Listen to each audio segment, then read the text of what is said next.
তিনবারের বেলায় সফল হয়েছে, আমার তো কেবল একবার হইলো।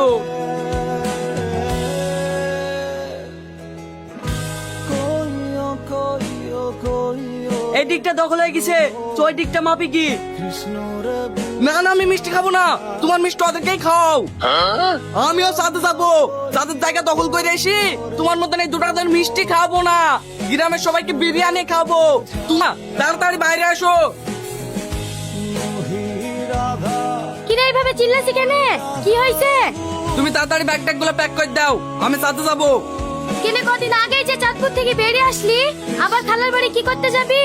এখন মাঠে অনেক কাজ, পাট পানিগুলো উঠুক তারপরে যাস। আরে ও সাতপুরে না মা, চান্দে চান্দে, ওই আকাশের চান্দে। বুনের বিল লেগে যে টাকাগুলা গুছিস সে টাকাগুলা দাও, আমি রকেট। এই তোর কি মাথাটা খারাপ হয়ে গেছে নাকি? চাঁদে কোনোদিন যাওয়া যায়?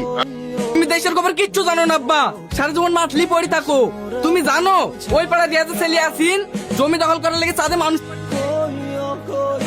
দাও আব্বা, আমিও চাঁদিকে জমি দখল করবো। মানুষ ইয়াসিন বিজ্ঞানী পড়াশোনা করিছে, তাই ও চাঁদে মানুষ পাঠিয়েছে, তুই কি করে যাবি? তুমি এই কথাটা কিভাবে বললি?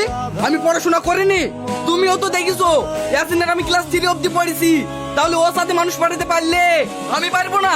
ওগো তুমি ওকে চুপ করতে বলো, ওরা বলতে বল কথাবার্তা শুনি আমার কিন্তু বিশাল রাগ হয়ে যাচ্ছে। রাগ তো হবে, তার লিগে তো লোকের মনীষ খাইতে বেড়াও। ইয়াসিনের বাপকে দেখো গা, কত ভালো ছেলে সাথে মানুষ পাঠিয়েছে, সেই খুশিতে সবাইকে মিষ্টি বিলি করে বেড়াচ্ছে। আর তুমি আসো আমার সাথে তার কথা শুনে রেখে যাইছো। তোমাকে আর জীবনে বড় লোক হইতে হবে না, লোকের মনীষ খাইতেই বেড়াও। বাড়িতে আমার মতন বিজ্ঞানী কোনো কদর নাই, সেই বাড়িতেই আমি আর থাকবো না। তুমি জানো চাঁদে যেতে কত টাকা লাগে? হ্যাঁ জানি, আমার সব হিসাব করা হয়ে গেছে। ওই 10 লাখ টাকা মতন পাইলি সব হয়ে যাবে। 10 লাখ টাকা? এত টাকা তুমি কোথায় পাবা? আমাদের বিয়েতে যে পান দিত সেই টাকাগুলো এখন দিতে আমি চাঁদিকে জমি দখল করে আইসি, তোমাকে বিয়ে করে ফেলবো, তারপরে তুমি আর আমি আমাদের ওই চাঁদের বাড়িতেই হানিমুনে যাব। কেমন হবে তুমি বলো? খুব খারাপ হবে। কেন কেন খারাপ হবে কেন? তোর মতো পাগলের সাথে আমার বাবা দেবে না তো, আর আমিও তো জানতাম না তুই একটা তার কাটা মার, তাহলে তোর সাথে প্রেম করা তো দূরের কথা, কথাই বলতো। যত সব পাগল ছাগলের দল বলে কিনা চাঁদে যাবে, তাকে ফোন করবি নি। ক্লাস 3 অবধি পড়েছি। শোনো, ওইখানে মরুভূমির মতন অনেক জায়গা পড়ে আছে, যে আগে যাবে সেই দখল করবে। ওরা বাপশালী দুজন যুক্তি করি চাঁদে জমি দখল করতে মানুষ পাঠিয়েছে, না হলে বুঝতে পারছো না পৃথিবীতে এত জায়গা থাকতে চাঁদেই কেন পাঠাইলো? হ্যাঁ এটাও তো ভুলার কথা। হ্যাঁ আমিও যাচ্ছি চাঁদে জমি দখল করতে, কত জায়গা লাগে বুঝলো, খুব অল্প দামে দেবো।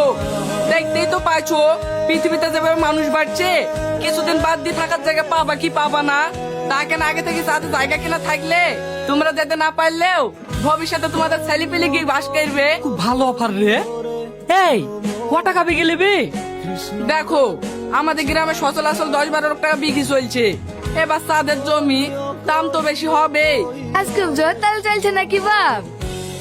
এ দেখো লাও, আমাদের 5 জনের পুরো 10 লাখ টাকা আছে, এক একজনের 4 বিক্রি করি, একটু উল্টো পাল্টা হয় না জানে। আরে না না চাচা, ওয়ালি তোমরা টেনশন করো না, তোমাদের 4 বিঘির সাথে 1 বিঘি করে জমি ফাও দেবো। ও সাইন্টিস্ট ভাই, আমার ওই টিফিনটা দাও না, রাস্তায় খিদি লাগলে খেতে হবে। ও বাবা খিদি ডালিয়ে যাও, নাহলে জমি মাপ বাকি দে। আরে ইচ্ছি আমি তো ভুলেই গেছো নো, দাও চাচা দাও। তুই জাননি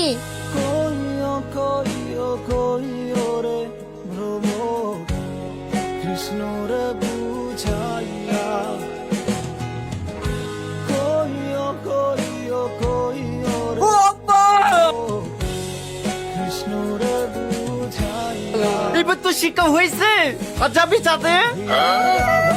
আব্বা তুমি চুপ কি বলছো বলো দিনি? বিজ্ঞানীরা একবার ফেল করেছে, 2 বার ফেল করেছে, 3 বারের বেলায় সফল হয়েছে, আমার তো কেবল একবার হইলো।